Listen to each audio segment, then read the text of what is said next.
Recorded live in Denver, this is the Super Meeting Podcast from Nexstar.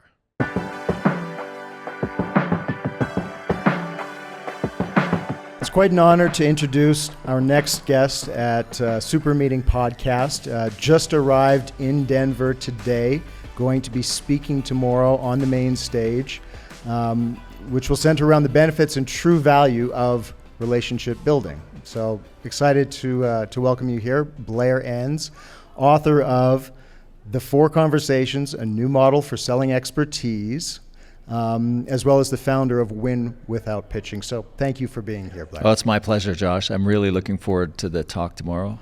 Perfect. Well, I'm looking forward to following Ryan Reynolds, fellow Canadian.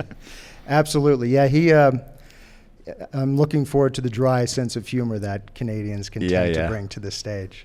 So speaking to that, I'd love to jump right into it and get a sense of, can you give us a sneak peek of what you're going to be discussing tomorrow? Well, the book is called The 4 Conversations, a new model for selling expertise. So it's on selling expertise, and I will leave it to the audience to decide what is it that they are selling.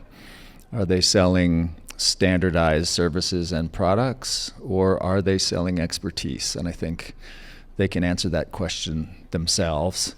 The book is really a book of frameworks and principles. I'm not going to be delving into the frameworks at all tomorrow. I will be speaking to a handful of the key principles of selling expertise. What does it mean to sell expertise? What are by principles, I really mean the ideas that you should embody in the sale. What are those ideas? How should you show up in the sale if you do, in fact, see yourself as a seller of expertise and view yourself as an expert? Yeah, you make that distinction in the book between the vendor, approaching it from the vendor as opposed to the expert, and how that really is going to define the relationship that we're looking to build. And not just for the aspect of getting the sale or making the sale, but truly we're in a conversation to build a relationship, to see whether or not there's an opportunity to work together. Yeah, that's exactly it. And, you know, it being called the 4 Conversations, obviously part of this model of selling is that it's helpful to think of the sale as a series of conversations. And that might sound obvious on the face of it, but, you know, as you know, I'm sure you witness enough salespeople navigate a sale, and a lot of it can feel packaged, can feel like a presentation, can feel like they're smiling, yes, nodding, just waiting for the customer to quit talking so they can resume their pitch. And that's where things tend to break down. That's where you start to come across as a needy vendor rather than your expert yourself. And so why the need for this, seeing ourselves as the expert rather than the vendor? Where do we see the need in the market? Where do we see the need in the market? I think when you first said why the need, I'm nodding my head thinking, yeah, why the neediness in the mind of the salesperson? It's funny, you know, it's a pretty simple concept. View the sale as a series of conversations. Bring your expert self to the sale rather than some idea of what your salesperson self should be. Drop all that baggage, the persona of what you think how a salesperson should behave, and just behave as you would in the engagement itself, be your expert self. It's a pretty simple idea. And, you know, anybody who's at this conference is, just by virtue of the fact that they're here, they're at some level of success in business. Therefore, they're almost certainly a very good conversationalist. But when the topic of the conversation, the domain switches to sales, even the most competent conversationalists somehow seem to lose their ability to converse. And so why is that? Is it because money is at stake? Is it because of some programming that we've all received, whether we've been through more transactional type of sales training, or I suspect it's largely we infer how we should behave as salespeople based on the buying side of many sales experiences that we've been on, when we've been subjected to what I would consider to be maybe poor sales behavior. We tend to take that on board, that version of ourselves shows up. So what I'm hearing a little bit of, you know, for the transactional the transactional business, the vendor, ditch the script. We don't Yep. need the script. Let's have a conversation, Yeah. rather. Scripts are an interesting subject. So you can take all salespeople and put them on a spectrum, and the spectrum of like how prepared they want to be. So at one end of the spectrum, you have a certain personality type that wants scripts because they want to know exactly what to say. There's quite a successful sales book out there called Exactly What to Say. And it's a bestseller for that reason. Some people want to just give me the words. At the other end of the spectrum is called autonomy. How autonomous are you? So low autonomy people want to know exactly what to say. They want scripts. High autonomy people want to figure it out in the sale. They want to feel, they're very creative. They want to feel their way through the sale. Neither of them, they don't want scripts. They don't even want a system. Neither of them should get what they want because what's best for everybody is in the middle, frameworks and principles. Frameworks are like a map to a destination in a conversation, but it's not the exact route. You get to choose, you get to exercise some free will and go with your intuition a little bit within the framework, as long as you're embodying the principles of an expert.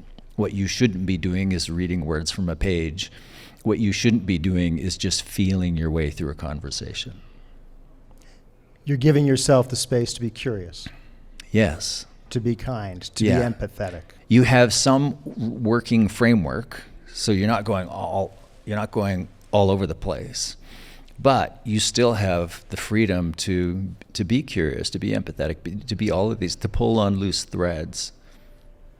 So reading through your book, I found a lot of spots that were analogous to a lot of what we train and coach when it comes to home service professionals in the trades providing services to customers. And we train to scripts, but under the pretense of, well, we're going to practice until it becomes yours. But there's that pushback that comes with, well, I feel a script is too much like selling, right? And there's that mental block that happens. So what is the opportunity potentially within these conversations for, say, a plumber to feel comfortable and have the empowerment to have a conversation looking to help the customer or be curious? Yeah, so training in certain scenarios and having set language, that's good, but it's good to experience these different approaches and to train for them. But what you don't want to be doing is going in thinking I'm going to say these words. Now, there are certain scenarios where a plumber or another tech or salesperson will encounter certain objections or scenarios quite frequently. And for some of those you develop over time, you'll develop some set pieces, maybe a sentence or two sentences.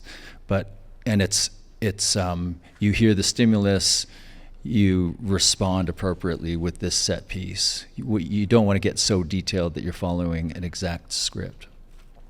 Being too robotic, which is uncomfortable. When you think about it, it is uncomfortable, but we're in that situation of, I have something that I potentially want to sell you and I'm hoping you're going to buy, whereas we're not giving that control or recognizing the control that the customer has, that it's their decision after all. The first sales training I ever went through in my career when I was working in an ad agency, I went through it with a colleague, and we would, for a few weeks afterwards, we would compare notes. And she called me one day and she said, I just got off a call with a prospect, and I opened the call and there was this loud pause on his end of the phone, and finally he said, "You sound like you just got out of sales training." There's that vibration to your voice.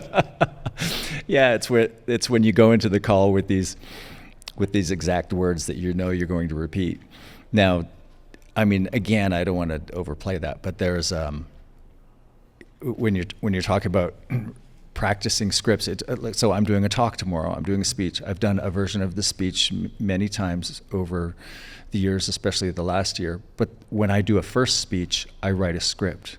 And I practice the script, and then I do the short version of it, and then I do little riffs on it where I kind of go off the path a little bit and come back, tell an odd story. Now the words are all mine. I know them all. I can go back to the script if I want, but I've now transcended the script. I've onboarded the language. It's mine. The ideas, the stories behind it. I can riff on it, And I think the same thing applies in sales. Scripts are helpful in the beginning to help you get a lay of the land and to have a safe place to go back to. And then you want to transcend the script. Yeah. With an awareness of that framework of where we're at or where we want to be. Yeah. That's wonderful. Thank you for sharing that. My pleasure. As far as tomorrow and the time you're going to spend with us, what's one thing or maybe a couple things that you would want the audience to take away from their experience? Well, I'm going to ask the audience at the end, what is it that they think they're selling? Because I think some at the beginning will be wondering, is this model for me? So it's a model, and I'll point out tomorrow, all models are wrong, some are useful. So is it useful for me to think of myself as a seller of expertise rather than plumbing or HVAC services? And is it useful to me, might it be useful to me to think of the sale as a series of linear and discrete conversations? Because I suspect there will be some resistance to that. So, but I love bringing people along, especially in a group, and I'm perfectly fine with some people thinking, I'm not sure if this is for me. By the end, I expect everybody to think this is for me, but we'll see. Not everybody bats 1,000. Fair enough. Fair enough. Well, the purpose, and I think getting back to my question about the need within sales, to elevate the sales, to look at it with a different viewpoint. It embodies the increased excellence of what we do. So we exist, Nexstar does, and our member companies, we exist to elevate not just our companies, our network, but the industry at large, to provide that better experience, because in today's market, it's not just about the plumbing that you can fix something. It's how are we creating an experience, and at least my takeaway reading the book, it did again seem very analogous to what we're looking to do, and it begins with that interaction in the home with our customers and our service and sales professionals. The conversations. The Nexstar network and everything you guys stand for is so ideologically aligned with our approach to selling. When I initially got the inquiry about speaking to a conference of plumbers and HVAC techs, I almost did not reply. And then I thought, I'll reply, I'll be polite. Then I thought, I'll take the call. And at the end of the call, I was like compelled. I need to be there. I was shocked at how aligned our approach is at Win Without Pitching with what you teach at the Nexstar Network. So I'm just so thrilled to be here. We're thrilled to have you here, and I just want to take a moment, I appreciate you being here, express my gratitude, taking the time, and thrilled and excited to see all the wonderful content we're going to hear from you tomorrow. Thanks, Josh. Yeah, appreciate it, Blair. Thank you so much for listening. Head on over to youtube.com/Nexstar Network to get your podcast fix and subscribe to get updated on all the newest releases.